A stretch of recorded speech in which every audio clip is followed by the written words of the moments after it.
আল্লাহর প্রতি অবিচল বিশ্বাস এবং আস্থার কথা বলেছিলেন শহীদ প্রেসিডেন্ট জিয়াউর রহমান, সেটাকে মুছে ফেলে দিয়ে উনি সেখানে এমন এক আইন মন্ত্রী দিয়েছেন, আমি বলি আমার ভাষায় সরকারকে ভূতে ধরেছে।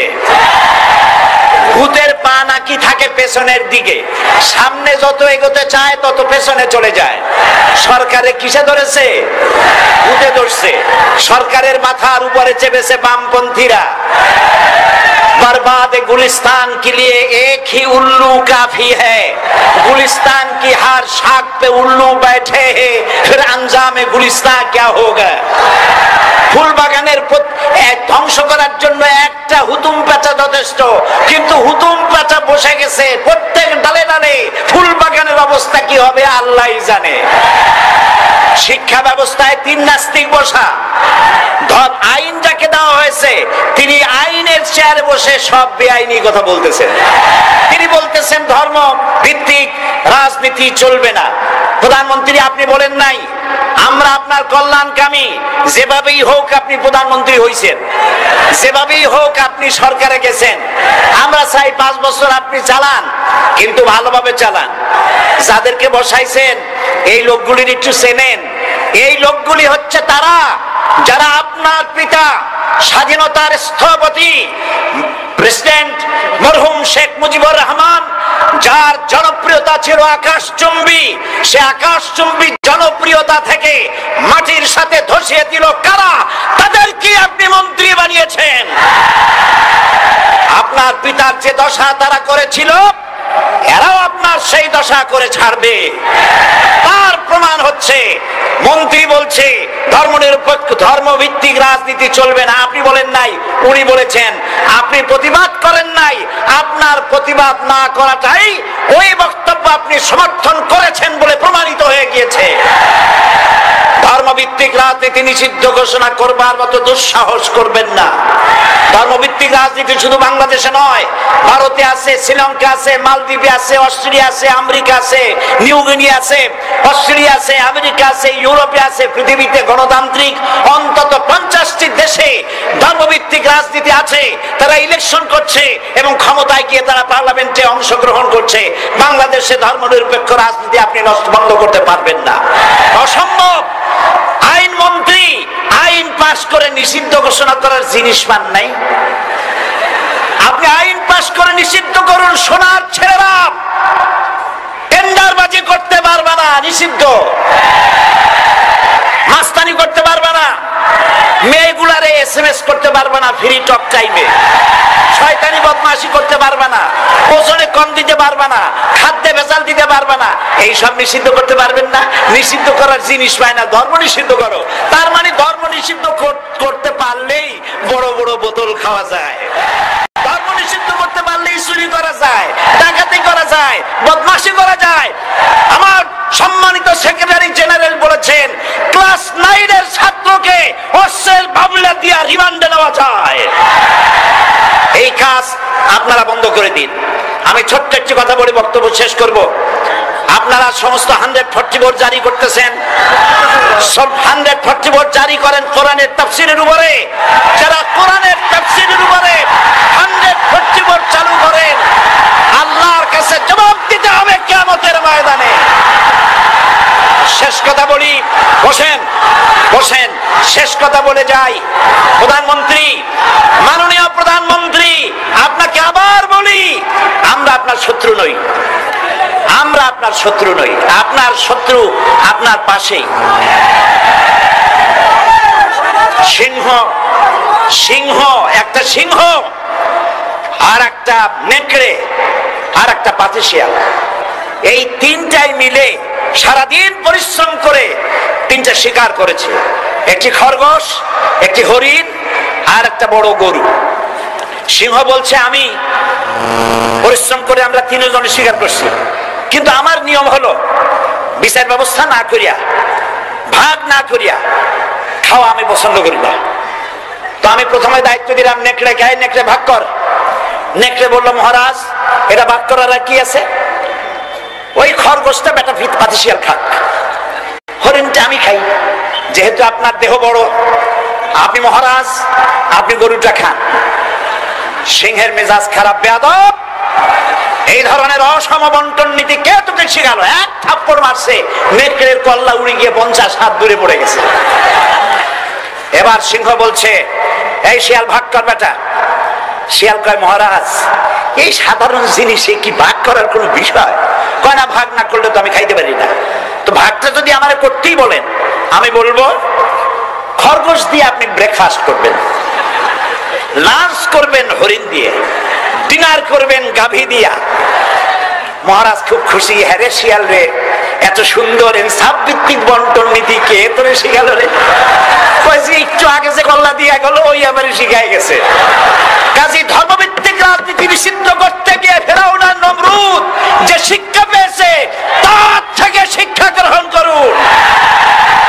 আগুন নিয়ে খেলবেন না, বরদাস্ত করবে না বাংলাদেশের 16 কোটি মানুষ। মুসলমান তো দূরের কথা, হিন্দু, খ্রিস্টান, বৌদ্ধ সব ধর্মপ্রাণ ধর্মভিত্তিক রাজনীতি নিষিদ্ধ করার মতো আগুন নিয়ে খেলা বন্ধ করুন, বন্ধ করুন। জনগণ মানবে না, মানবে না, মানবে না।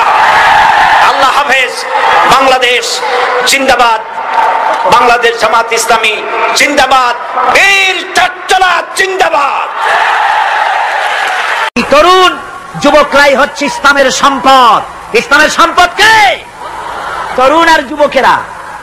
তোমাদের অবদান ইসলামে সব চাইতে বেশি।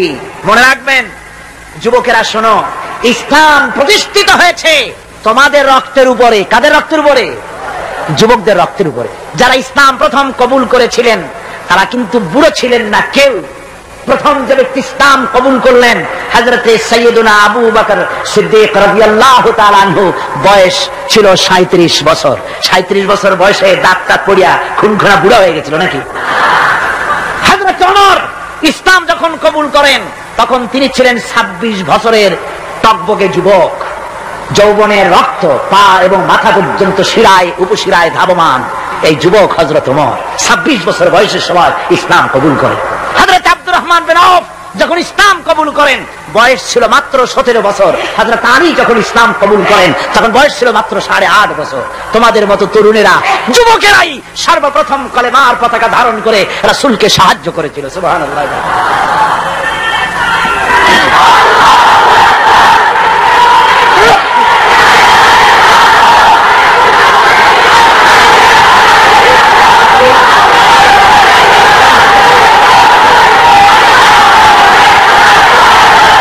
মুসলমান ভাইরা থামুন। আমার ভাইরা, যুবকদের অবদানই চিরকাল ইসলামে বেশি ছিল। তাই বলে যারা বৃদ্ধ মানুষ তাদের কিন্তু কোনো মন খারাপ করার কোনো কারণ নাই, ঠিক কিনা?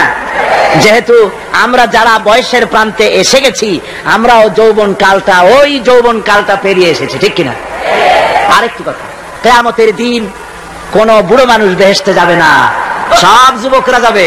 বেহেশতে যাবে কারা? বুড়োরা বোধহয় ভয় পেয়ে গেছেন।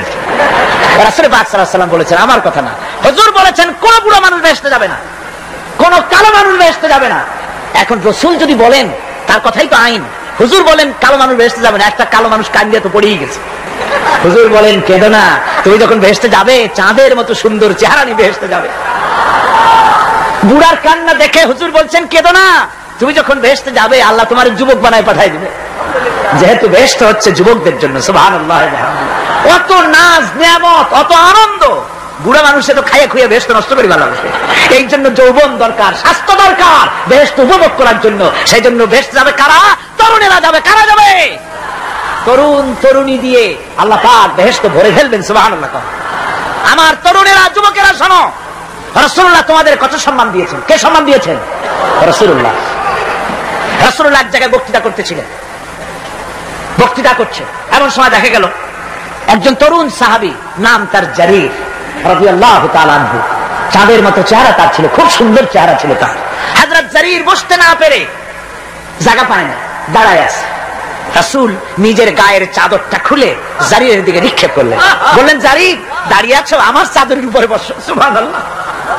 হযরতে জারীর রাসূলুল্লাহর চাদর নিয়ে চুমা খাইতে লাগলেন আর বললেন, আকরামাকাল্লাহ কামা আকরামতানি ইয়া রাসূলুল্লাহ। হে রাসূল, আল্লাহ আপনার সম্মান আরো আরো অনেক বাড়িয়ে দিক, যেমন আপনি আমাকে মর্যাদা দিলেন। হে রাসূল, আপনার চাদরে পৃথিবীর কোন মানুষ বসতে পারে? আমার তরুণ ভাইরা, আমার যুবক ভাইরা, তোমাদেরকে রাসূল মহব্বত করতেন, ভালোবাসতেন সবচাইতে বেশি। তোমরা আজ বাতিলের শিকার। কার শিকার? বাতিলের শিকার। তোমাদেরকে কি দেওয়া হয়? যে সব রাজনৈতিক দলের যুবক যারা তোমরা এখানে আছো, জিজ্ঞেস করি তোমাদের নেতারা তোমাদেরকে কি দেয়? দেয় অস্ত্র, দেয় টাকা, দেয় নারী ভোগ করার জন্য পয়সা, তোমাদের চরিত্র ধ্বংস করার জন্য সব রকমের হাতিয়ার তুলে দেয়। তোমাদের হাতে শোভা পায় কলম, হাতে শোভা পায় খাতা, হাতে শোভা পায় বই। বই খাতা কলমের পরিবর্তে তোমাদের নেতারা তোমাদের হাতে তুলে দেয় স্টেন গান, তুলে দেয় হেরোইন, তুলে দেয় টাকা। এরা তোমাদের নেতা নয়, এরা তোমাদের জীবনের দুশমন। জনগণরা কি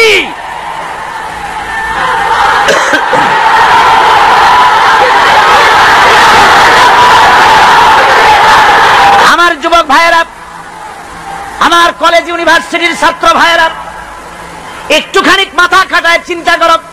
তোমার নেতারা যারা ঢাকা থেকে আসে বা এখানে বাস করে, ওই নেতারা যখন রাজনৈতিক প্রোগ্রাম করতে আসে, তখন কি একবারের জন্য তোমাদেরকে বলে, ও ছেলেরা তোমরা কি নামাজ ঠিক মতো পড়ো কিনা? বলে? এই যে রোজা আসতেছে, খবরদার বাবারা তোমরা রোজা রেখো, এরকম কথা বলে নাকি? তোমার উস্তাদদের সম্মান করো, এ কথা বলে নাকি? বরং টাকা দেয়, পয়সা দেয়। যে শিক্ষক তোমার মতের উল্টা করবে, ঠ্যাঙ্গাইয়া জনমের মতো টাইট করে দিবা। ঠিক কিনা? তোমার নেতারা কি কোনোদিন বলে নাকি, ও আমার সংগঠনের ছেলেরা মা বাপের খেদমত করবে, মা বাপের সম্মান করবে, খবরদার মা বাপের সঙ্গে বেয়াদবি করবে না, সন্ত্রাস করবে না, অস্ত্রবাজি করবে না, মানুষকে কষ্ট দিবে না, এমন কোন কথা বলে না। আমার যুবকেরা শোনো, ওরা টাকা দিয়ে, অস্ত্র দিয়ে, পয়সা দিয়ে, মদ দিয়ে ওরা নিজেদের ক্ষমতা টিকায় রাখার জন্য তোমাদেরকে লাঠির মতো ব্যবহার করে। সুতরাং আজকের তরুণদেরকে বুঝতে হবে, তরুণেরা ভালো করে বোঝো, তোমরা রাসূলের সৈনিক। কার সৈনিক?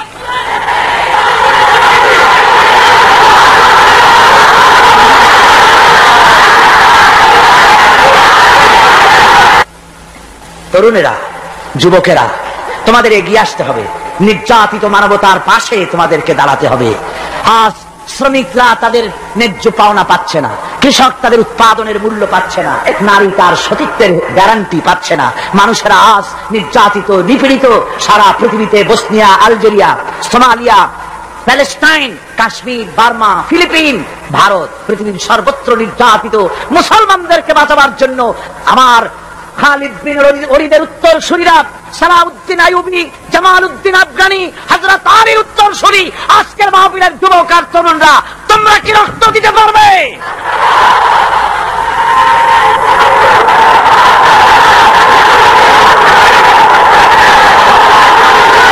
আমার মুসলমান যুবকেরা,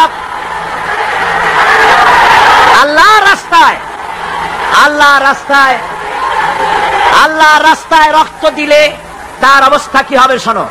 আল্লাহ রাব্বুল আলামিন বলেছেন, ওয়ালা তাকুলু লিমান ইউকতালু ফি সাবিলিল্লাহি আমওয়াত বাল আহইয়াউ ওয়ালাকিন লা তাশউরুন।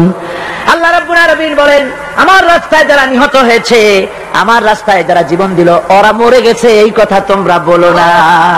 ওরা জিন্দা। ওরা কি? আমার রাস্তায়, আমার দিন প্রতিষ্ঠার জন্য, মানবতার মুখে হাসি ফুটাবার জন্য, নির্যাতিত মানবতার গোলামীর জিনজির থেকে তাদেরকে বাঁচাবার জন্য সংগ্রাম করতে গিয়ে যারা জীবন দিল, ওরা মরে নাই, ওরা জিন্দা। ওরা কি? জিন্দা। আল্লাহ বলেন, আল্লাহ পাক বলেন, ওরা জিন্দা তোমরা জানো না, আমার কাছ থেকে তারা রিজেক্ট প্রাপ্ত হয়। যারা শহীদ হয়, শাহাদাতের কথা শুনে যাদের ভয় লাগে, অস্ত্রের খোঁচা খায়া, গুলি খায়া, বায়োনেট খায়া, ড্যাগারের গুতা খায়া মরা জানি কত যন্ত্রণা।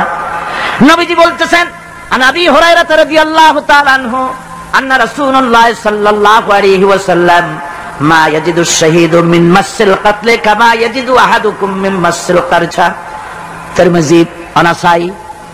আল্লাহ নবী বলেছেন, হযরত আবু হুরায়রা হাদিসটি বর্ণনা করেছেন, নবীজি বলেছেন, শাহাদাতের মওত হলো তোমাদের কেউ যদি আরেকজনকে একটা চিমটি কাটে, ওই চিমটি কাটায় যতটুকুন যন্ত্রণা, শাহাদাতের মওতের এর চাইতে বেশি কিছু যন্ত্রণা নয়।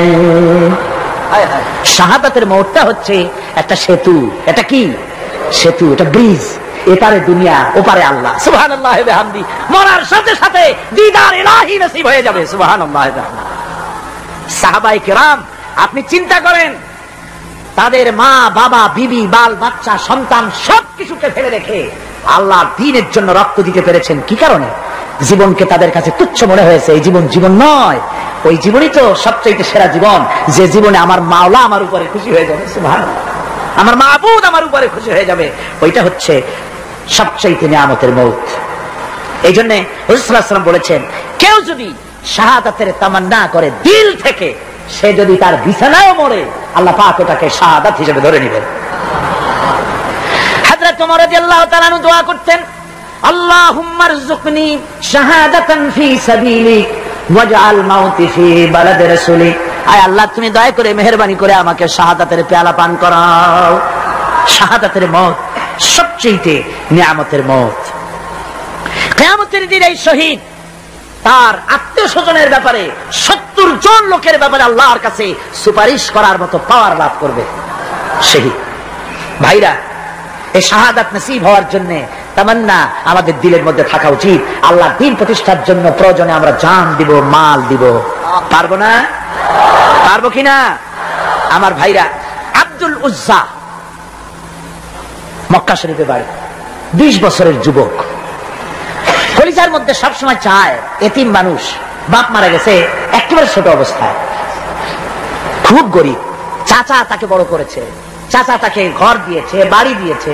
বুখারীর হাদিস, বুখারী শরীফে এসেছে, বাড়ি ঘর জায়গা জমি সোনা দানা টাকা পয়সা উট ঘোড়া সব দিয়েছে, প্রতিষ্ঠিত করে দিয়েছে। কিন্তু আব্দুল উজ্জা শান্তি পায় না। রাসূল পাক সাল্লাল্লাহু আলাইহি ওয়াসাল্লাম দ্বীনের দাওয়াত দিচ্ছেন, মন চায় তাওহীদের এই সূরা সেও পান করে, কিন্তু চাচার ভয়তে পারে না। মনটা চাচ্ছে, আহা, চাচা যদি ইসলাম কবুল করতো তাহলে আমার জন্য ব্যাপারটা সহজ হয়ে যেত। এভাবে চিন্তা করতেছে। হঠাৎ একদিন রাসূল পাক সাল্লাল্লাহু আলাইহি ওয়াসাল্লাম হিজরত করলেন। এরপরে আব্দুল উজ্জার ধৈর্যের বাঁধ ভেঙে গেল। আব্দুল উজ্জা গিয়ে বলছে, চাচা, মুহাম্মদ সাল্লাল্লাহু আলাইহি ওয়াসাল্লামের নাম তো নিশ্চয়ই শুনেছেন। বলে, হ্যাঁ শুনেছি। তিনি যে ইসলামের দাওয়াত দেন, ওটা আপনার কাছে কেমন লাগে? তার মানে বলছে যে আমার কাছে তো খুব ভালো লাগে। চাচা, ইসলাম কি কবুল করবেন? এই অগণিত মূর্তির সামনে মাথা নত করে আমাদের কোনো লাভ নাই। এই মূর্তিগুলি আমাদের কোনো সাহায্য করতে পারে না। এক আল্লাহ বিশ্বাস করার জন্য মুহাম্মদ সাল্লাল্লাহু আলাইহি ওয়াসাল্লাম আমাদের বলেছেন। চাচা বলছে, খবরদার, এই কথা যদি আবার উচ্চারণ করো তাহলে আমি তোমাকে যা দিয়েছি সব ছিনায় নেব। আব্দুল উজ্জা বলছেন, তাহলে আর আমি সহ্য করতে পারলাম না। চাচা, আপনার সামনেই আমি ঘোষণা করলাম, একদিন চাপা রেখেছি আর পারলাম না। আমি ঘোষণা করে দিলাম, লা ইলাহা ইল্লাল্লাহু মুহাম্মাদুর রাসূলুল্লাহ। পরিণতি জানো? আব্দুল উজ্জা বলল, কি পরিণতি? চাচা বলতেছি, এই কলেমা পড়ার কারণে আমি তোমাকে যা দিয়েছিলাম, ঘোড়া দিয়েছি, উট দিয়েছি, বাড়ি দিয়েছি, সব আমি তোমার কাছ থেকে ছিনাইলাম, সব ফেরত দিতে হবে। তিনি বললেন, আমি রাজি আছি, আমি রাজি আছি। আপনি আমার সোনা দানা ঘোড়া উট আর ঘর বাড়ি যা দান করেছেন, এই দুনিয়াটার মালিককে যদি আমার বানাই দিতেন, আমি এর বিনিময়ে কলেমা পড়া থেকে আর আমি নিজেকে থামায় রাখতে পারি না।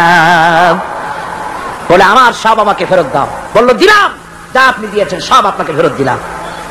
চাচা বলছে, জায়গা জমি টাকা পয়সা সোনা দানা সব পেলাম, তোমার গায়ে যে জামা, তোমার পরনের যে লুঙ্গি, ওটা আমার টাকার খোলো। আব্দুল উজ্জা বললেন, আপত্তি নাই। জামা খুলে দিলেন, পরনের লুঙ্গিটাও খুলে দিলেন। 20 বছরের যুবক এই অবস্থায় চলে গেলেন মায়ের কাছে। মা আব্দুল উজ্জাকে এই অবস্থায় দেখে 2 চোখ চেপে ধরলেন, বললেন, বাবা, তোমার এই অবস্থা কেন? ছেলে বলছে, মা, ইমান আনার কারণে আমি সব হারাই ফেলেছি, আমার আর কিছুই নাই। ইমান আনার কারণে আমার এই অবস্থা হয়েছে। মা বলছে, বাবা, আমার কাছে কি চাও? ছেলে বলছে, মা, আমি চলে যেতে চাই মদিনায়, আল্লাহর নবী মুহাম্মদুর রাসূলুল্লাহ সাল্লাল্লাহু আলাইহি ওয়াসাল্লামের দরবারে চলে যেতে চাই, আমি একটু বস্ত্র চাই। মা একটা পুরানা কম্বল তার হাতে দিয়ে দিলেন। আব্দুল উজ্জা কম্বলটাকে ছিঁড়ে এক টুকরা কোন রকম হাঁটুর উপরে জড়ায় নিলেন, আর এক টুকরা গায়ে দিয়ে নিলেন। আব্দুল উজ্জা বহু কষ্ট করে মরুভূমি পাড়ি দিয়ে মদিনা মুনাওয়ারায় চলে গিয়ে বাবি জিবরিল থেকে ঢুকে আসহাবে সুফফার চবুতরার সামনে বসে আছেন, ছেঁড়া কম্বল পরা। এবার বিশ্ব নবী, দুনিয়া আখিরাতের বাদশা জনাবে মুহাম্মদ রাসূলুল্লাহ সাল্লাল্লাহু আলাইহি ওয়াসাল্লাম যখন মসজিদের নিজের ঘরের থেকে দরজা খুলে বেরিয়েছেন, দেখেন এক যুবক বসা, একটা আধাটা কম্বল পরা, হাঁটুর উপরে কোন রকম করে রানটা লজ্জাস্থানটা ঢাকার, গায়ে একটা ছেঁড়া কম্বল। তার এই অবস্থা দেখে হুজুর জিজ্ঞেস করেন, তুমি কে? যুবক বলছে, আমি আব্দুল উজ্জা। ইসলাম কবুল করার জন্য আমার সব ছিল, আমি কম ধনী ছিলাম না, আমার চাচা সব নিয়ে গেছে, সিনায় রেখেছে, আমার লুঙ্গিটাও দেয় নাই। ঘটনা সব তিনি খুলে খুলে বললেন। হুজুর বললেন, তোমার নাম আব্দুল উজ্জা নয়, তোমার নাম আব্দুল্লাহ। আব্দুল্লাহ জুলবাজাদাইন তার নাম। হযরত আব্দুল্লাহ জুলবাজাদাইন কি রাসূলুল্লাহ দিয়া দিলেন, আসহাবে সুফফাদের সাথে মিলাই দিলেন, এখানে থাকো, খাবার আসতে পরে খাবে। তাদের সব সময় খাবার থাকতো না। আসহাবে সুফফায় তারা থাকতেন যাদের ঘর নাই, বাড়ি নাই, থাকার জায়গা নাই। ক্ষুধার জ্বালায় যখন তারা অতিষ্ঠ হয়ে যেতেন, নবীজি ঘরের থেকে তাহাজ্জুদের জন্য যখন বেরোতেন, ক্ষুধার্ত সাহাবীরা রাসূলের চেহারা দেখার সঙ্গে সঙ্গে ক্ষুধা নিবৃত্ত হয়ে যেত। হযরত রাসূল পাক সাল্লাল্লাহু আলাইহি ওয়াসাল্লাম আব্দুল্লাহকে ওনাদের মধ্যে ভিড়ায় দিলেন। আব্দুল্লাহ এবার কোরআন শরীফ পড়ে। কোরআন শরীফ পড়তে গিয়া চিল্লায় চিল্লায় তিনি পড়েন, আস্তে আস্তে পড়েন না। সাহাবীরা বিরক্ত হয়ে রাসূলের কাছে নালিশ করলেন যে বড় চিল্লায় কোরআন পড়ে, আমাদের নামাজেও ডিস্টার্ব হয়। হুজুর বলেন, সাহাবীরা কেউ আব্দুল্লাহর ব্যাপারে কোনো কথা বলবে না, তারে চিল্লাইতে দাও, যেহেতু ঈমানের জন্য তারে বড় মূল্য দিতে হয়েছে। পরনের লুঙ্গিটা পর্যন্ত আনতে পারে নাই, যত খুশি চিৎকার করেছে আল্লাহর কালাম পড়ুক। তাবুকের যুদ্ধ, রাসূলুল্লাহ তাবুকের দিকে রওনা করেছেন, 30,000 সৈন্য নিয়ে রওনা করেছেন। ওই জিহাদে মানুষেরা প্রাণ ভরে রাসূলুল্লাহকে সাহায্য করেছেন। মেয়ে লোকেরা নাকের ফুল, কানের দুল, গলার হাল খুলে খুলে রাসূলের কদম মোবারকে দিয়ে দিয়েছে। ধনীরা টাকা পয়সা সব দিয়েছে। হযরত আবু বকর তো যা ছিল সব এনে দিয়েছে, কিছু ছিল না ঘরে। রাসূল রওনা করলেন। প্রতিমধ্যে হযরত আব্দুল্লাহ জুলবাজাদাইন আল্লাহ নবীর খেদমতে হাজির হয়ে বলেন, হুজুর সবাই তো সব দিল, আমার কিছুই নাই, কিছু দিতে পারলাম না। হুজুর আপনি আমার জন্য দোয়া করেন, আমি যেন এই তাবুকের ময়দানে কাফেরদের বিরুদ্ধে লড়াই করে যেন শহীদ হয়ে যেতে পারি। মাল দিতে পারি নাই, কিন্তু আল্লাহর জন্য যেন আমার জীবনটা দিয়ে দিতে পারি। ও চট্টগ্রামের যুবকেরা, তরুণেরা, তোমাদের মতো 20 বছরের তরুণ হযরত আব্দুল্লাহ জুলবাজাদাইন শাহাদাতের তামান্না করে রিসালাতে মাহবের কাছে দাঁড়িয়েছেন। হুজুর বললেন, একটা গাছের বাকল নিয়ে আসো। একজন একটা বাকল নিয়ে এলো। রাসূলুল্লাহ এই বাকলটা আব্দুল্লাহ জুলবাজাদাইনের হাতে লাগাই দিলেন। রাসূলুল্লাহ বললেন, আয় আল্লাহ, আমি আব্দুল্লাহর রক্ত কাফেরদের জন্য হারাম করে দিলাম। হযরত আব্দুল্লাহ বলছেন, ইয়া রাসূলুল্লাহ, আমি চাইছিলাম শহীদ হব, আর আপনি আমার রক্তটা হারাম করে দিলেন কাফেরদের জন্য। আল্লাহ নবী বলেন, আব্দুল্লাহ রে, কোন চিন্তা করো না, তোমার মৃত্যু যদি জ্বরেও হয়, আল্লাহ রাব্বুল আলামিন তোমার শাহাদাতের দরজা দিয়ে দিবেন। তাবুকের প্রান্তরে চলে গেলেন। কয়েকদিন ওই তাবুকের ময়দানে থাকায় রাসূলের কাছে খবর এলো, আব্দুল্লাহ মারাত্মক জ্বরে আক্রান্ত হয়ে ইন্তেকাল করেছেন। রাসূলুল্লাহ বললেন, আমি জানাজা পড়াবো। হযরত আব্দুল্লাহর জানাজা হলো গভীর রাত। কবরের ভিতরে একজন দাঁড়ায়া লাশ ধরার জন্য একজন কবরের ভিতরে দাঁড়িয়েছে। 2 জন লোকে লাশ নিয়ে আসতেছে। হযরত বেলাল আলো উঁচু করে দাঁড়ায় ধরে আছে। অন্ধকার রাত, কবরের ভিতরে একজন দাঁড়ানো, লাশ নিয়ে এসেছে দুজনে। কবরের ভিতরে যিনি দাঁড়ানো তিনি বলছেন, এই লাশকে তোমাদের ভাইকে আদবের সাথে কবরে রাখো। কবরের মধ্যে যিনি দাঁড়ানো তিনি আর কেউ নয়, বিশ্বনবী মুহাম্মদুর রাসূলুল্লাহ সাল্লাল্লাহু আলাইহি ওয়াসাল্লাম। হযরত রাসূলুল্লাহ বলতেছেন, আবু বকর, ওমর, তোমাদের ভাইকে আদবের সাথে কবরে রাখো, খবরদার বেয়াদবি করো না। কবরের মধ্যে আল্লাহ নবী আব্দুল্লাহ জুলবাজাদাইনকে নিজ হাতে শোয়াই দিয়া কবরের উপরে পাথর বিছিয়ে দিয়ে নবীজি বললেন, রব্বুল আলামিন, আজকের এই সন্ধ্যা পর্যন্ত আমি আব্দুল্লাহর প্রতি রাজি ছিলাম, তুমিও আব্দুল্লাহর প্রতি সন্তুষ্ট হয়ে যাও। হযরত ইবনে মাসউদ রাদিয়াল্লাহু তাআলা আনহু বলেন, আমি চিৎকার মেরে কেঁদে কেঁদে বললাম, আল্লাহ, আজকে যদি এই কবরে আব্দুল্লাহ না হয়ে আমি হতাম, আমার কিসমতটা ভালো হয়ে যেত। যুবকেরা, তরুণ মুসলমানেরা, তোমরাই রক্ত দিয়ে ইসলাম কায়েম করেছো। কে কায়েম করেছে ইসলাম? মুসলিম তরুণেরা, মুসলিম যুবকেরা, তোমাদের অবদান সব চাইতে বেশি। আজ আজ মুসলমান যুবকদের চরিত্র নাই, মদ, জুয়া, জেনা, ব্যভিচার করে করে সর্বনাশ করে দেওয়া হলো। সরকারি ভাবে, বেসরকারি ভাবে, বিভিন্ন ভাবে যুবকদেরকে মিসগাইড করার জন্য মদ দেওয়া হয়, টাকা দেওয়া হয়, অস্ত্র দেওয়া হয়, সব দিয়ে যুবকদের চরিত্র নষ্ট করা হচ্ছে। অথচ যুবক হচ্ছে একটা জাতির মেরুদণ্ড। জাতির কি মেরুদণ্ড? এই মেরুদণ্ডকে ঘুরে ধরেছে, এই মেরুদণ্ড নষ্ট করার ব্যবস্থা করা হয়েছে। আমার মুসলমান ভাইয়েরা, হাদিস থেকে শোনো, বদরের প্রান্তরে যুদ্ধ হবে। রাসূলুল্লাহ সাহাবায়ে কিরামদেরকে রেডি করেছেন, কিন্তু এই যুদ্ধটা বড় মারাত্মক, এই জিহাদ বড় মারাত্মক। জিহাদ হবে, চাচার বিরুদ্ধে ভাতিজা জিহাদ করবে, বাপের বিরুদ্ধে সন্তান অস্ত্র ধারণ করবে, ভাইয়ের বিরুদ্ধে ভাই অস্ত্র ধারণ করবে। কোন জায়গা? বদর। কোন জায়গায়? বদর। মক্কা থেকে যারা আসতেছে সব চাচা, ভাই, মামু, খালু, এরা আসতেছে। আপন আপন লোকের আপন লোকের বিরুদ্ধে অস্ত্র ধারণ করবে। এটা কি সহজ? কোন এটা কি সহজ? রাসূলুল্লাহ যুদ্ধের কথা মানুষকে বুঝাচ্ছেন, একটু ইতস্তত করছেন। হযরত রাসূল পাক সাল্লাল্লাহু আলাইহি ওয়াসাল্লাম যুদ্ধের কথা সাহাবায়ে কিরামদের সামনে পেশ করতেছেন আর একটু ইতস্তত করতেছেন। এই কঠিন যুদ্ধে সাহাবীরা কিভাবে মেনে নেবে? রাসূলের মনের অবস্থা বুঝতে পেরে হযরত মিকদাদ রাদিয়াল্লাহু তাআলা আনহু, বর্ষিয়ান সাহাবী, তিনি দাঁড়ায় গেলেন। তিনি দাঁড়ায় বলছেন, ইমদি বিনা ইয়া রাসূলুল্লাহ হাইসু মা তাশা।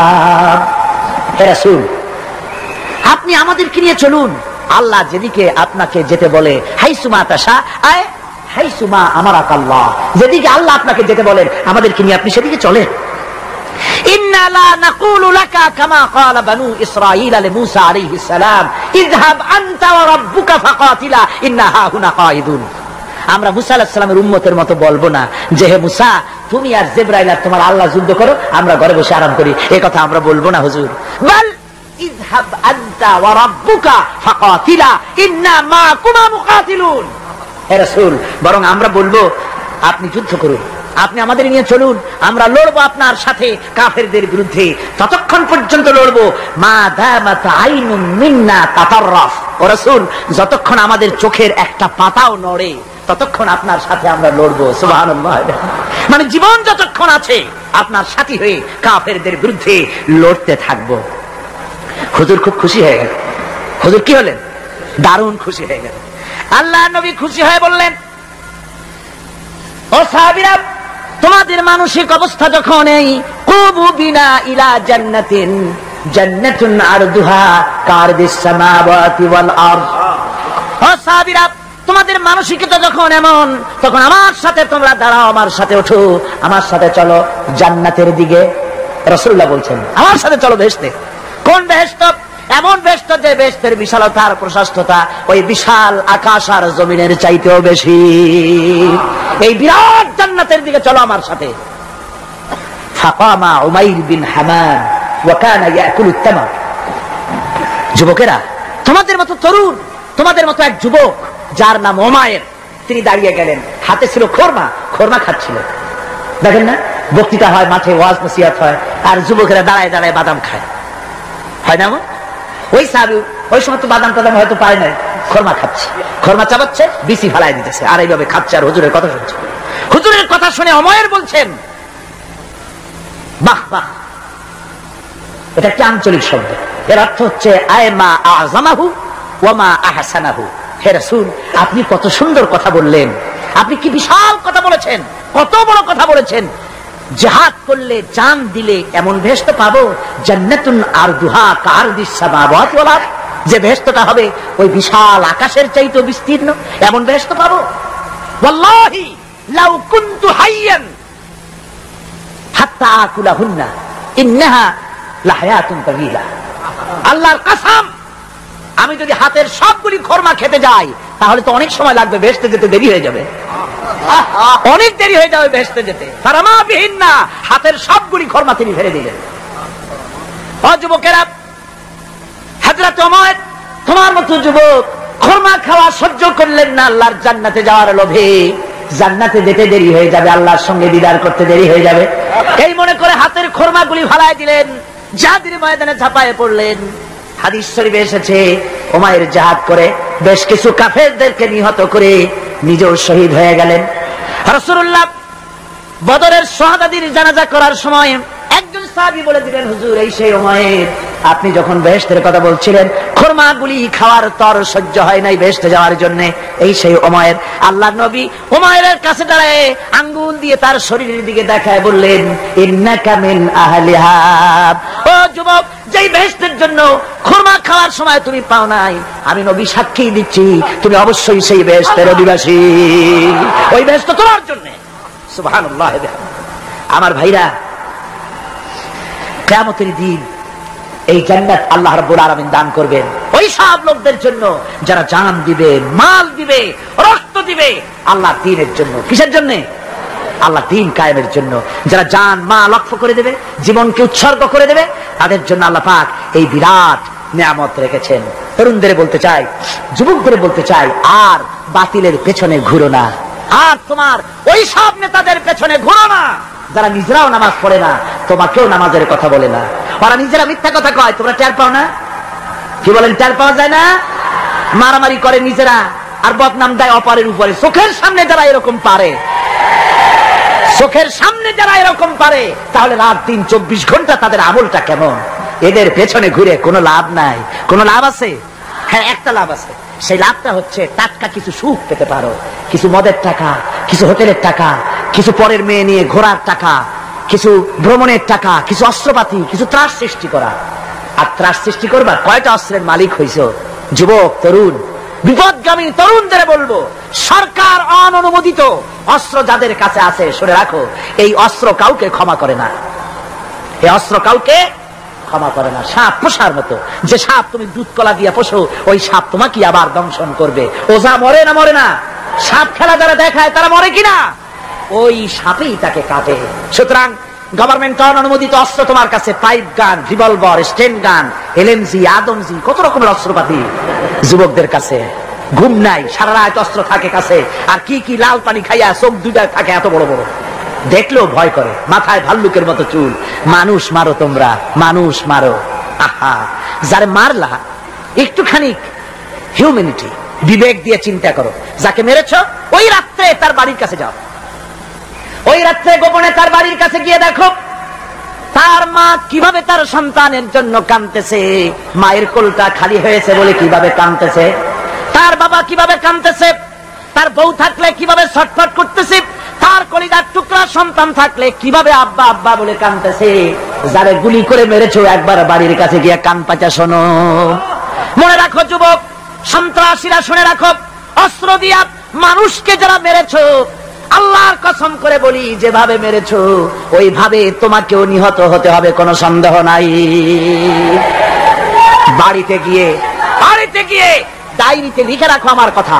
থামুন, বাড়িতে গিয়ে ডায়েরিতে লিখে রাখুন, ডায়েরিতে লিখে রাখো, যদি তুমি কাউকে হত্যা করে তার বউকে যদি বিধবা বানায় থাকো, তোমার বউ বিধবা হবেই, কোনো সন্দেহ নাই। তুমি যদি কারো ছেলেকে এতিম বানায় থাকো, তোমার ছেলেকে আল্লাহ এতিম বানায় রাস্তায় ভিক্ষা করায় ছাড়বেন। তুমি যদি কারো বাপকে মাকে কাঁদায় থাকো, আল্লাহ রাব্বুল আলামিন তোমার মা বাপকে কাঁদাবেন। তুমি যদি বেয়নটের খোঁচা দিয়া, ড্যাগারের খোঁচা দিয়া একটা মানুষকে যদি বুক ফেলে থাকো, তোমার বুকটা ঝাঁঝরা করে দেওয়ার মতো অস্ত্র আল্লাহ তৈরি করে রেখেছে। বিশ্বাস করো, বিশ্বাস করো। অননুমোদিত অস্ত্র থানায় জমা দিয়ে দাও, মসজিদে ঢোকো, নামাজ পড়ো, চরিত্রবান হয়ে যাও। তোমাদের প্রতি আমার উদাত্ত দাওয়াত, আমার বুক ভরা দরদ। তোমাদের বিরুদ্ধে আমাদের কোনো বিদ্বেষ নাই, হিংসা নাই, আছে কলিজা বড় দরদ। দেখতে পাচ্ছি জাহান্নামের দিকে যাচ্ছ, এ পথটা কোন দিকের পথ? যারা বলেন কোথার পথ? ওই নেতাদের পিছনে আর চলো না, তওবা করো। ওই নেতাদের পিছনে আর যাবে না যারা তোমাদেরকে টাকা দেয় আর অস্ত্র দেয়, যারা তোমাদেরকে মদ দেয় আর নারী দেয়, ওদের পেছনে আর চলবে না। ওয়াদা করো। যুবকরা কি পারবে ওয়াদা করতে? ওই সব নেতাদের পিছনে জীবনে আর যাবে না, ওয়াদা করতে পারো? হাত উঁচু করে দেখাও যুবকেরা।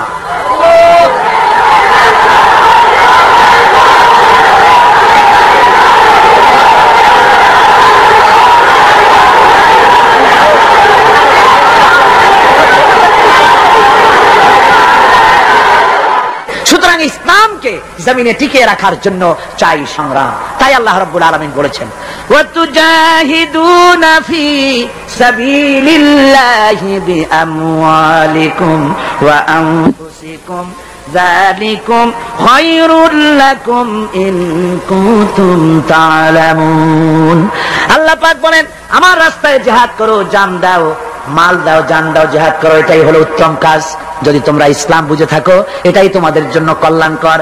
আগে বলেছেন মালের কথা, পরে জানের কথা। আগে কোনটা? মাল, পরে জান। যেহেতু আমরা জানের চাইতে মালের মহব্বত করি বসি, ঠিক কিনা? তো মালের মহব্বত করি বেশি, আমরা কথায় কথায় বলি, আরে ভাই দরকার যদি হয় জানটা দিয়ে দিব, আর জান যদি দিয়েই দেন তো মালটা তো থেকেই গেল। এই জন্য আল্লাহ বলেছেন মাল আগে দাও, তারপরে জান দাও। আমরা খুব চালাক, আমরা জান দিতে প্রস্তুত, মাল দিতে প্রস্তুত নই। একবার একটা লোক যাচ্ছে রাস্তা দিয়ে, সাথে তার প্রিয় কুকুর। কুকুরটা জিহ্বা বেরিয়ে গেছে, মরে যাচ্ছে। কুত্তার মালিক কাঁদতেছে। একজন লোক এসে বলে, ভাই তুমি কাঁদো কেন? কয় যে আমার এই কুত্তাটা খুব প্রিয় কুকুর, কুকুরটা মরে যাচ্ছে তাই কাঁদছে। কুকুর মরে কেন? কুকুরটা মরতেছে 3 দিন ধরে আমি কোনো খাবার তাকে দিতে পারিনি, সেই জন্য কুকুরটা মরছে। আচ্ছা হোক কুকুর, তবু তো আল্লাহর সৃষ্ট এক প্রাণী, কি খেতে দেওয়া যায়? এদিক ওদিক তাকায় দেখে কুকুরের মালিকের কাছেই রয়েছে একটা পোটলা। মিয়া তোমার এই পোটলার মধ্যে কি? কয় পোটলার মধ্যে হালুয়া আর রুটি। তোমার পোটলার মধ্যে হালুয়া আছে, রুটি আছে, কুত্তা মরে ক্ষুধার জ্বালায় তুমি খালি কান্দো, ওর থেকে এক টুকরা রুটি দিলেই তো কুত্তা বাঁচে। কুত্তার মালিক বলছে, মিয়া সাহেব ওই সব ফতোয়া আমারে শুনেন না, এগুলো আমি খুব জানি। রুটি আর হালুয়া দিলেই তো আমার পয়সা খরচ হবে, ওর দরদে যে কাঁদতেছি এর জন্য তার পয়সা খরচ হচ্ছে না। আমাদের অবস্থা কিন্তু তাই হয়েছে। ইসলাম বিদায় হয়ে যায়, যাক না, কিন্তু আমি কাঁদবো, পয়সা দিব না। রাসূলের করুণ ঘটনাগুলি শুনে চোখের পানি ফেলবো, কিন্তু এই করুণ ঘটনা কেন ঘটলো সেই ময়দানে আমরা পা ফেলবো না। এরকম একটা অ্যাটিটিউড, এ ধরনের একটা মেন্টালিটি আমাদের মধ্যে গ্রো করেছে, ঠিক কি রকম? আমার ভাইয়েরা, মাল দিতে হবে, জান দিতে হবে, সবকিছুকে উৎসর্গ করে দিতে হবে আল্লাহর দ্বীন প্রতিষ্ঠার জন্য। যার পয়সা আছে, পয়সা দিয়ে কি করবেন যদি আল্লাহর দ্বীন এ জমিনে কায়েম না হয়? আল্লাহর দ্বীন কায়েম না হলে অসত্য, বদমাশি, শয়তানি, সব রকমের অন্যায় কাজ দিয়ে ভরে যাবে দেশ, ক্রমান্বয়ে অশান্তির দিকে যাবে। শান্তি আসবে কেবলমাত্র ইসলাম প্রতিষ্ঠা হলে পরে। আমাদের অবস্থা হলো যে আমরা ওই কুফাবাসীদের মতো। তাদের মতো? কুফাবাসীদের মতো। কুফাবাসীরা হযরত ইমাম হোসেনের জন্য দারুণ ভাবে কেঁদেছে, ঠিক কিনা? কুফাবাসীরা ইমাম হোসেনকে দাওয়াত দিছিল কারা? কুফাবাসীরা। অনেকগুলি চিঠি তারা লিখছে। কুফাবাসীরা ইমাম হোসেনকে ভালোবাসতো, দাওয়াত দিয়েছে, তার জন্য কেঁদেছে। কিন্তু কুফাবাসীদের চোখের পানিটা ছিল ইমাম হোসেনের জন্য, আর অস্ত্র, টাকা পয়সা, শক্তি সবটা ছিল এজিদের জন্য। কথা বুঝতে পারছেন? কুফাবাসীদের মতো অবস্থায় আমাদের হয়েছে। কুফাবাসীদের হযরত ইমাম হোসেনের জন্য তারা শুধু চোখের পানি ফেলেছে, আর টাকা পয়সা, অস্ত্রপাতি যা ছিল সব ছিল তাদের এজিদের জন্য। আমাদের অবস্থাও তাই, আমরা ইসলামের জন্য শুধু চোখের পানি ফেলি, আর যখন ভোট দেই তখন ইসলাম যারা চায় না তাদেরকেই ভোট দেই, ঠিক কিনা? আমাদের টাকা, আমাদের পয়সা, আমাদের ইলেকশন, আমাদের হরতাল, আমাদের ধর্মঘট সবকিছু হচ্ছে ইসলাম যায় না, যারা চায় না তাদের জন্য। আর ইসলামের যখন কথা বলি, ইসলামের কথা শুনলে শুধু চোখের পানিটাই ছাড়ি, মহব্বত চোখের পানি দিয়া শেষ করে দেই, আর কিছুই করি না। আমি একবার এইখানে এই শহরে অনেক বছর আগে একটা জানাজায় শরীক হয়েছিলাম।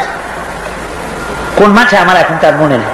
জানাজার পরে যিনি জানাজা পড়ালেন তিনি বললেন, ওই লাশকে সামনে রেখে বললেন, কেন আসিল? তো তখন আমি নতুন নতুন সেটা হয়ে আসছি, আমি ভাষা ভালো করে বুঝিও না। একজন বললো কেন আসিল? সবাই কইলো গম আসিল। তাই বললাম যে গম আসিল, এই মরা মানুষের সাথে গম, আমি আটা গম সে তাই মনে করেছি যে এটার কি সম্পর্ক। আমি ইমাম সাহেবকে জিজ্ঞেস করলাম যে আপনি বললেন কি, আর জনগণই বা বললো? যে আমি জিজ্ঞেস করলাম যে লোকটা কেমন ছিল, তো সবাই বললো ভালো ছিল। তাই বললাম তো ফায়দা কি? ফায়দা এই যে সবাই বললো ভালো, আল্লাহ তার মাফ করে দিয়া ভালো বলে বেহেশতে পাঠায় দিল। আশ্চর্য কথা, আল্লাহ কি এইরকম নাকি যে একটা সুদখোর, ঘুষখোর, জিনাকার, এ লোক ভালো না খারাপ আমি তা বলতে চাই, কিন্তু একটা লোক সে কন্ট্রাক্টর ছিল, কন্ট্রাক্টারি করতে গিয়ে রাস্তাঘাট, স্কুল কলেজে রড সিমেন্ট জনমের মতো খাইছে। কথা বুঝতে পেরেছেন? সরকারি গিয়ে, ক্ষমতায় গিয়ে গভর্নমেন্টের টাকা পয়সা জনমের মতো শেষ করে ফেলেছে। এই লোকটি সুদখোর, ঘুষখোর, জিনাকার মরে গেছে, আর আসে আপনি কইলেন যে কেন আসিল? সকলে কইল গম আসিল, আর আল্লাহ বেহেশতে দিয়ে দেবে। তাহলে আল্লাহ হাকামুল হাকিমিন হইলেন কি করে? এর কি বিচার হইল নাকি? কি করে সম্ভব? আমার বন্ধুগণ, আমরা যখন মরে যাই, মরার পরে আমাদেরকে কবরের মধ্যে রাখা হয়। কবরের ভিতরে রেখে আমাদেরকে বলা হয়, যারা কবরে রাখে তারা বলে মৃত্যু ব্যক্তিকে কবরে রাখার সময় বলে বিসমিল্লাহি আলা মিল্লাতি রাসূলিল্লাহ, আল্লাহর নামে রাসূলের দলে উঠাই দিয়ে গেলাম। আল্লাহর নামে কার দলে উঠাইলো? রাসূলের দলে। চিন্তা করেন ভাইরা, আল্লাহর নামে রাসূলের দলে উঠাইলেন কারে? কারে উঠালেন? এই লোকটি তার যৌবনকালে যত মিছিল করেছে, ধর্মনিরপেক্ষতাবাদের পক্ষে মিছিল করেছে, পুঁজিবাদের পক্ষে মিছিল করেছে, সমাজতন্ত্রের পক্ষে মিছিল করেছে, স্লোগান দিয়েছে, দেওয়ালে লিখেছে, বক্তৃতা করেছে, ভোট দিয়েছে, বই লিখেছে, জীবনে যা কিছু করেছে সব করেছে মানুষের তৈরি করা মতবাদের জন্য। তার ভোট ইসলামের কাজে লাগে নাই, তার ইলেকশন ইসলামের কাজে লাগে নাই, তার দেওয়ালের লেখা ইসলামের কাজে লাগে নাই, তার বক্তৃতা, তার টাকা পয়সা ইসলামের কাজে লাগলো না। মরে গেছে, পরে মরা মানুষটারে উঠাইয়া বললা রাসূলুল্লাহর দলে উঠাইয়া দিলাম। এখন বলো রাসূলুল্লাহ কেন তোমার মতো মরা লাশটাকে তিনি গ্রহণ করতে যাবে? তোমার জীবনের কোন কাজই তো ইসলামের জন্য কাজে লাগলো না। তোমার জীবনের একটা দিনও তো ইসলামের কাজে লাগে নাই। মরছো, তারপরে তোমার মরা লাশ রাসূলুল্লাহ বহন করতে যাবেন কেন? কি দায় টাকা পড়েছে তা? সুতরাং আমি বলতে চাই, আজকের মাহফিলে যত জনতা উপস্থিত হয়েছেন, জান এবং মাল সবকিছু দিয়ে লড়াই করতে হবে আল্লাহর রাস্তায়। আমার ভোট, আমার ইলেকশন, আমার স্লোগান, আমার বক্তৃতা, আমার টাকা করি খরচ সবকিছু হবে আল্লাহর জন্য। কুল ইন্না সালাতি ওয়া নুসুকি ওয়া মাহইয়ায়া ওয়া মামাতি লিল্লাহি রাব্বিল আলামিন। সবাই পড়েন, ইন্না সালাতি ওয়া নুসুকি ওয়া মাহইয়ায়া ওয়া মামাতি লিল্লাহি রাব্বিল আলামিন। আল্লাহ পাক বলেছেন, বলো আমার নামাজ, আমার হায়াত, আমার কুরবানি, আমার মত সব আল্লাহর জন্য। কার জন্য? আল্লাহর জন্য। সুতরাং জিহাদ হলো আমাদের জন্য অপরিহার্য।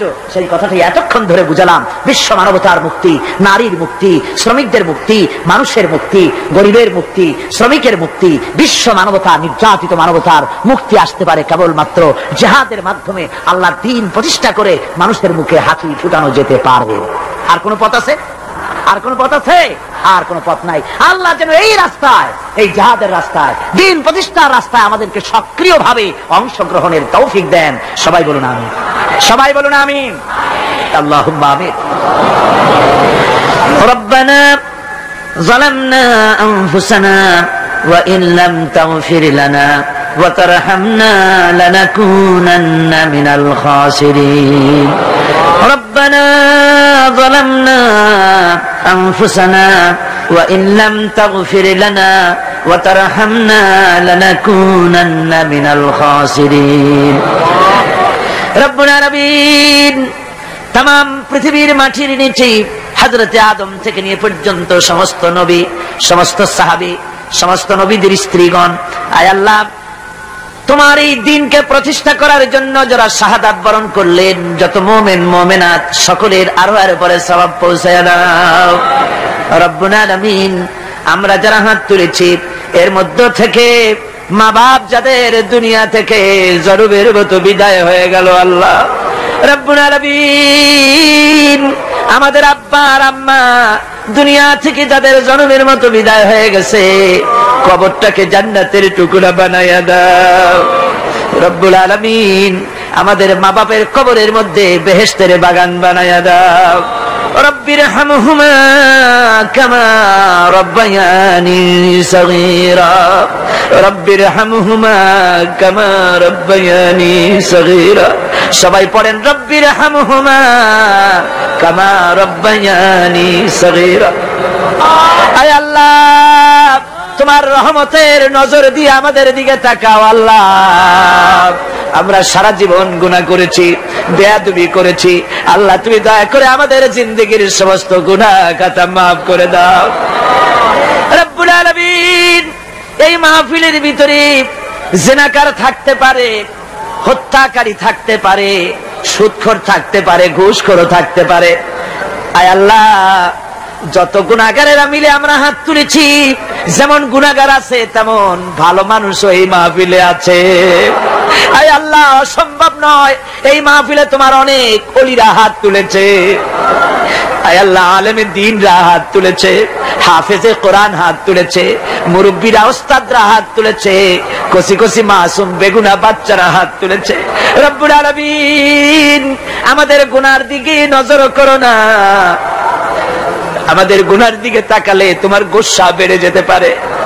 আমাদের গুনার দিকে তাকাইও না, আমাদের চোখের দিকে তাকাও, আমাদের মুখের কাকতি মিনতির দিকে তাকাই, আমাদেরকে মাফ করে দাও আল্লাহ রব্বুল আলামিন। এই মাহফিলে যথেষ্ট যুবকেরা এসেছে আল্লাহ, যুবকেরা বয়সের দোষে গুনাহ করা স্বাভাবিক, যত গুনাহ যুবকেরা করেছে আল্লাহ সমস্ত যুবকদেরকে তুমি মাফ করে দাও। সুবহান রাব্বিকা রাব্বিল ইজ্জাতি আম্মা ইয়াসিফুন ওয়া সালামুন আলাল মুরসালিন ওয়ালহামদুলিল্লাহি রাব্বিল আলামিন। ওয়াজআল আখিরা কালিমাতিনা ইনদাল মাউত লা ইলাহা ইল্লাল্লাহু মুহাম্মাদুর রাসূলুল্লাহ।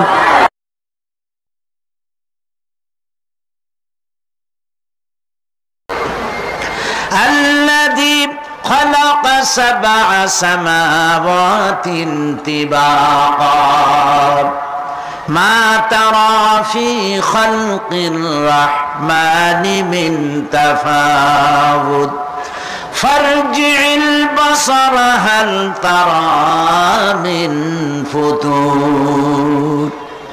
ক্ষমাশীল তিনি সপ্ত আকাশ রচিলেন থরে থরে, কোন ত্রুটি হেরিবে না তার পূর্ণ সৃজন পরে।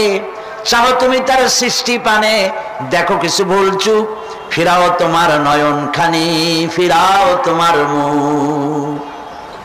আকাশটাকে সুন্দর করে সাজাইছি, তাকায় দেখো তো কোন ভুল ত্রুটি আছে নাকি। সুবহানাল্লাহ। আল্লাহ পাক বলছেন মা তারা ফি খালকির রহমান মিন তাফাউত, রহমানের সৃষ্টির ভিতরে কোনো ত্রুটি পাবে না। ফারজিল বাসরা হাল তারা মিন ফুতুর, আবার তাকাও। কে বলতেছেন? আবার তাকাও, ভালো করে তাকাও, দেখো কোন সৃষ্টির মধ্যে কোন ত্রুটি আছে কি? জোরে বলেন নাই, জোরে বলেন নাই, বলেন আলহামদুলিল্লাহ, সুবহানাল্লাহ। এক দরবেশ সে একবার এক বট গাছের তলায় বসে এই আয়াত পড়তেছিলেন। এই আয়াত পড়ে তার মনে উঠলো আল্লাহ পাক বলছেন হাল তারা মিন ফুতুর, দেখো কি কোনো ভুল চুক, আবার তাকাও। তো সে দেখে ভুল ত্রুটি তো ধরবার উপায় নাই আল্লাহ, তোমার সৃষ্টির মধ্যে কোনো ত্রুটি নাই, তবে একটা জিনিস আমার কাছে একটু বেকায়দা লাগে। সেটা কি? সে বলছে যে আল্লাহ এই যে বট গাছ, বিশাল গাছ, যেমন গাছ ফলটা তো ওইরকম হয়নি, তাল গাছটা যেমন ফলটাও ওই রকম, নারকেল গাছটা যেমন ওই রকম, বেল গাছটা যেমন ফলটা ওই রকম, চালতাটা যেমন ফলটা ওই রকম, ঠিক না? কিন্তু এত বড় বট গাছ, ফল একেবারে একটু একটু। দরবেশ সাহেব শীত হয়ে শুয়ে শুয়ে এগুলি চিন্তা করতেছিলেন। হঠাৎ করে একটা বটের ফল, আধা পাকা ফল, অনেক উপর থেকে বৃন্তচ্যুত হয়েছে, দরবেশ সাহেবের নাকের ডগার উপরে টস করে পড়ছে। পড়ার সাথে সাথে নাক জ্বলে উঠছে, কান ধরে তওবা করে দরবেশ সাহেব সিজদায় পড়ে গেছেন। আল্লাহ, কি বলি না করলাম, আমার চিন্তা মতে যেমন গাছ তেমন ফল, তালের সাইজের যদি হইতো, যে পজিশনে আমার নাকের উপরে পড়ছে, নাক তো ভালো, মাথাও গুঁড়ো গুঁড়ো হয়ে যেত। সুবহানাল্লাহ, সুবহানাল্লাহ। আল্লাহ পাক বলছেন ثم ارجع البصر كرتين ينقلب إليك البصر خاسئا وهو حسير। অক্ষমহীন দৃষ্টি তোমার সৃষ্টিতে পাবে ফাঁকি, ফিরাও তোমার নয়ন খানি, ফিরাও কাঙ্গালাখি। আমার সৃষ্টি নৈপুণ্যতার দিকে যতবার তাকাও না কেন, আমার সৃষ্টির ভিতরে কোনো ত্রুটি তুমি দেখতে পাবে না। এই জন্য নবীজি বলেছেন আল্লাহ রাব্বুল আলামিনের সৃষ্টির কলা কুশলতার প্রতি কেউ যদি একবার গবেষণা করে, একটা ঘন্টাও যদি কেউ চিন্তা করে, কয় ঘন্টা?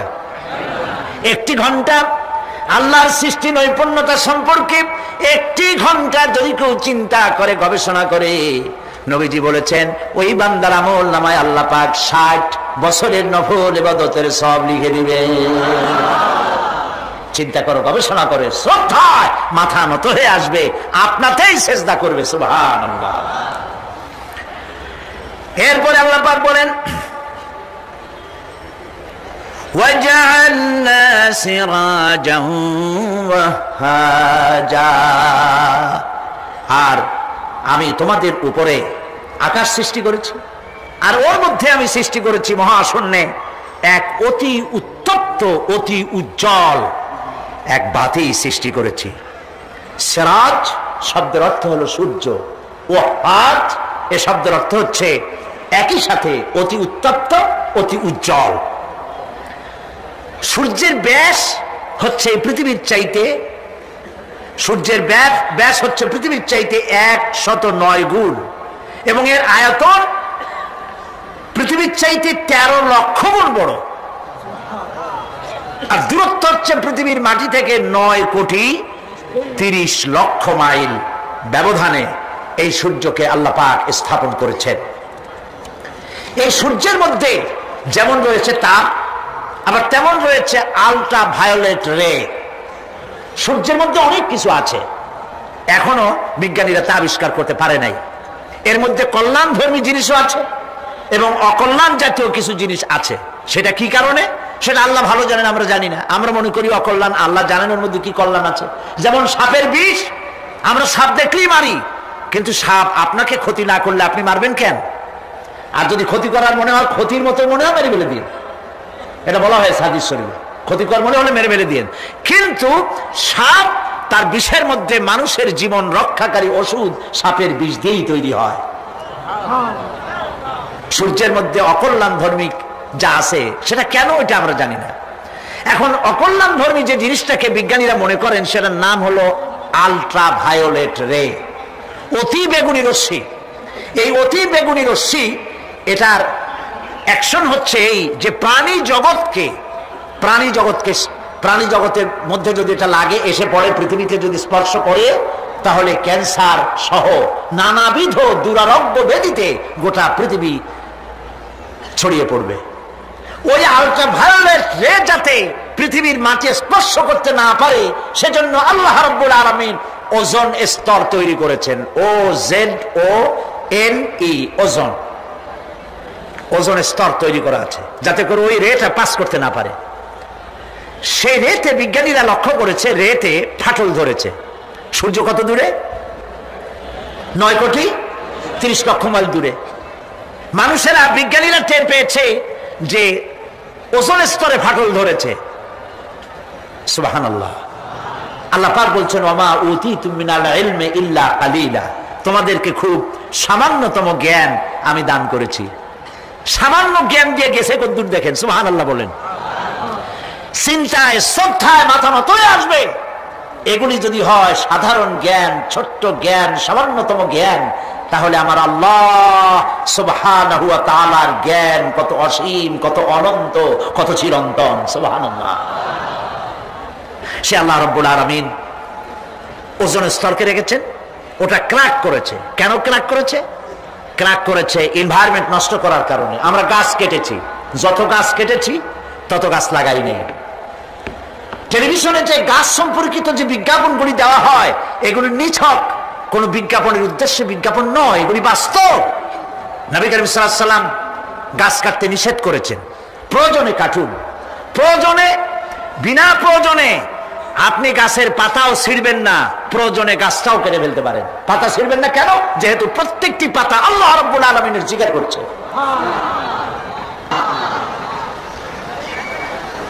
এই গাছগুলি কেটে কেটে প্রকৃতির ভারসাম্য আমরা নষ্ট করেছি। গাছ আমাদের বন্ধু।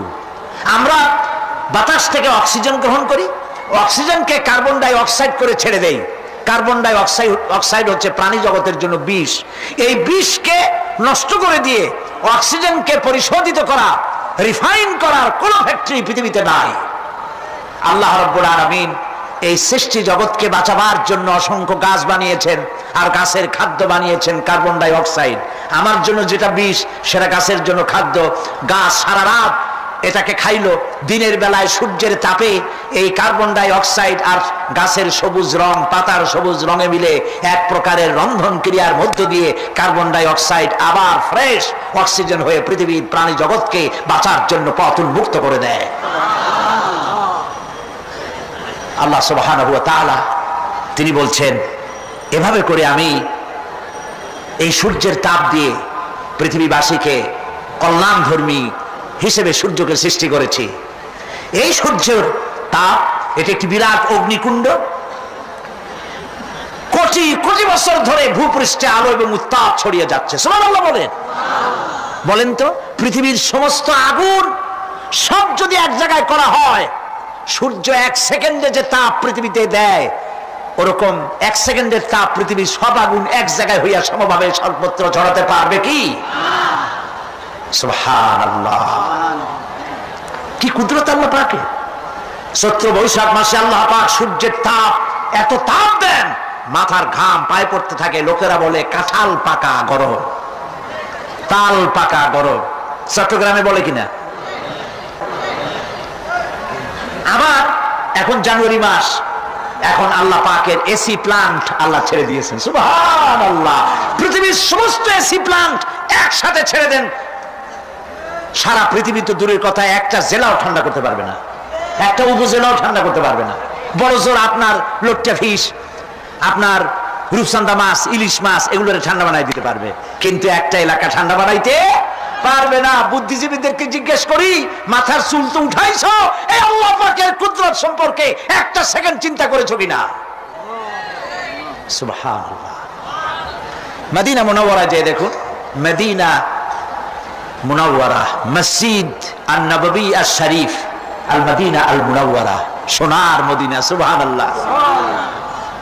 আমি মদিনায় গিয়া এবারও বলছি, আল্লাহ যদি ফাহাদের মাফ করতে চান, মসজিদে নববী এবং মসজিদে হারামের যে এক্সটেনশন এবং হাজিদের জন্য যে উপকার করেছেন, আল্লাহ যদি মাফ করতে চান, এটা বড় আকারের একটা ওসিলা হয়ে যেতে পারে।